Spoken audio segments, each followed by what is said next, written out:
एक तो गरीबी, जिनको खाने को ही नहीं मिलता इस देश में, उनके शरीर में ताकत नहीं, शक्ति नहीं, खून नहीं, एनीमिया के शिकार। और दूसरा, जो लोग पैसे खर्च करके दवाएं खा रहे हैं, उनको दवाएं ऐसी खिलाई जा रही हैं जो बहुत ही जहरीली और खतरनाक। आपके मन में और एक प्रश्न आ सकता है कि सरकारों के नेता और अधिकारी तो रिश्वत खा के, घूस लेके ये दवाओं को लाइसेंस दे देते हैं, फिर हमारे डॉक्टर्स इन दवाओं को क्यों लिखते हैं? सरकार ने तो ठीक है अपना बेच दिया, इज्जत बेच दी, सम्मान बेच दिया, रिश्वत खा के लाइसेंस दे दिया। फिर डॉक्टर के पास आता है मरीज तो, और डॉक्टर लिखता है प्रिस्क्रिप्शन में वो दवा, बनाए कोई भी, लेकिन बिकवाता है उस दवा को डॉक्टर। बनाए कोई भी कंपनी उस दवा को, प्रिस्क्रिप्शन तो डॉक्टर लिखेगा ना, तभी तो मरीज खरीदेगा। बिना प्रिस्क्रिप्शन तो ये दवाएं बिकती नहीं। तो डॉक्टर क्यों लिखते हैं प्रिस्क्रिप्शन दवाओं का?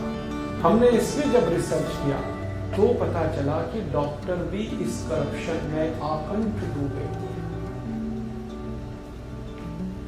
ये जो बड़ी बड़ी मल्टीनेशनल्स हैं और बड़ी कंपनियां हैं दवा बेचने वाली, ये डॉक्टर्स को भी रिश्वत देती हैं, घूस देती हैं। मुझे बहुत खराब लग रहा है ये बोलते हुए कि हमारे डॉक्टर सब दवा कंपनियों का कमीशन लेने लगे और उनके कमीशन के लालच में वो दवाएं लिख रहे हैं, जिन दवाओं को बंद करने की सिफारिश WHO ने कर रखी है।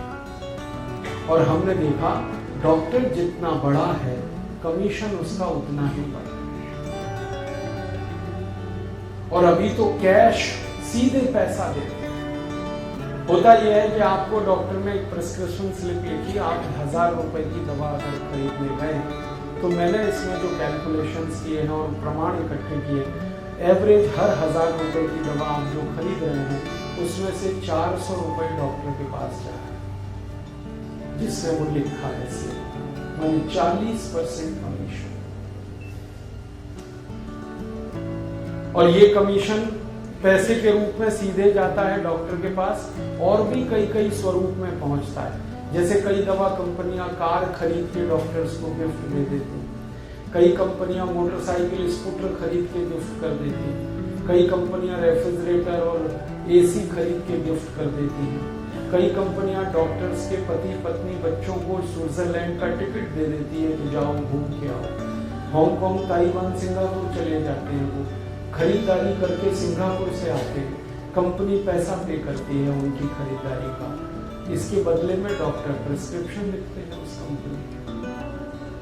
इससे भी ज्यादा शर्मनाक स्थिति है वो ये कि डॉक्टर्स के घरों के जो बच्चे पढ़ाई करने के लिए विदेशों में हैं, उनका खर्चा ये कंपनियां उठाती हैं। और डॉक्टर्स के घरों में जो कारें चल रही हैं, उसमें डीजल पेट्रोल भरने का पैसा कंपनियां उठाती हैं। टेलीफोन बिल डॉक्टर्स की कंपनियां पे कर रही हैं, उनके घरों के बिजली के बिल कंपनियां पे कर रही हैं। इतना बुरा हाल है इस पूरे सिस्टम। तो डॉक्टर्स क्या करते हैं, जिन कंपनियों से कमीशन आ रहा है, जहां से गिफ्ट आ रही है, उनके लिए फिर वो फेवर करते हैं। और फेवर उनका यही होता है कि जो दवाएं वो कंपनियां कहती हैं, उनका वो प्रिस्क्रिप्शन है। हमारे देश में सभी कंपनियों ने मेडिकल रिप्रेजेंटेटिव्स नाम के प्राणियों को पाला हुआ है। ये मेडिकल रिप्रेजेंटेटिव्स का 1 पॉइंट प्रोग्राम एक ही है, हर डॉक्टर को भ्रष्ट बनाना, बाई हुक और बाई क्रोक, सीधे सीधे या परोक्ष रूप से। एमआर जाते हैं डॉक्टर्स के क्लिनिक में, उनको लालच देते हैं कि देखो ये मेडिसिन का प्रिस्क्रिप्शन करो, ये इतना पैसा, इसका करो इतना, इसका करो इतना। डॉक्टर उस चक्कर में ये सब करते हैं। अब ये जो मेडिकल प्रोफेशन है, ये सेवा नहीं है, ये बिजनेस है। अच्छा, जब बड़े बड़े डॉक्टर्स को हम कहते हैं कि आप भी इतने गिर गए, तो कहते हैं हम क्या करें, 40 लाख रुपए खर्च करके हमने MD किया, 50 लाख खर्च करके हमने MS किया, किसी बैंक से हमने कर्जा ले रखा है, तो हम कहां से निकालेंगे अपना पैसा? ये उनका तर्क है। तर्क क्या कुतर्क है भाई? 40-50 लाख रुपए देखिए, अगर आपने MD MS किया तो क्या आपके पिताजी कह के मर गए थे कि यही पढ़ाई करो? कोई और पढ़ाई कर लेते सस्ती वाली? माने हमने बेईमानी की है तो अब बेईमानी आगे भी चले, ये तो ऐसा कुछ है। वो कहते हैं हमको पैसे निकालने अपनी पढ़ाई के, और वो पैसे निकालने के लिए कंपनियों के कमीशन के अलावा कोई दूसरा रास्ता है। तो ये डॉक्टर्स का है।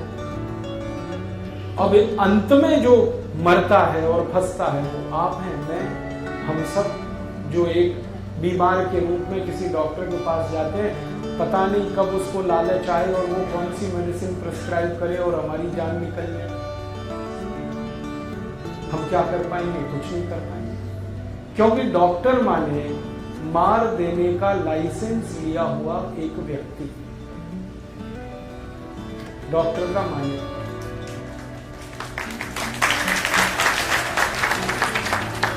उसने कुछ भी उल्टा सीधा कर दिया, आप मर गए तो आप कुछ नहीं कर सकते। वो कह देगा जी मैं क्या करूं, हो गया। ऐसे ही रोज मरते हैं लोग और कुछ नहीं हो पाता।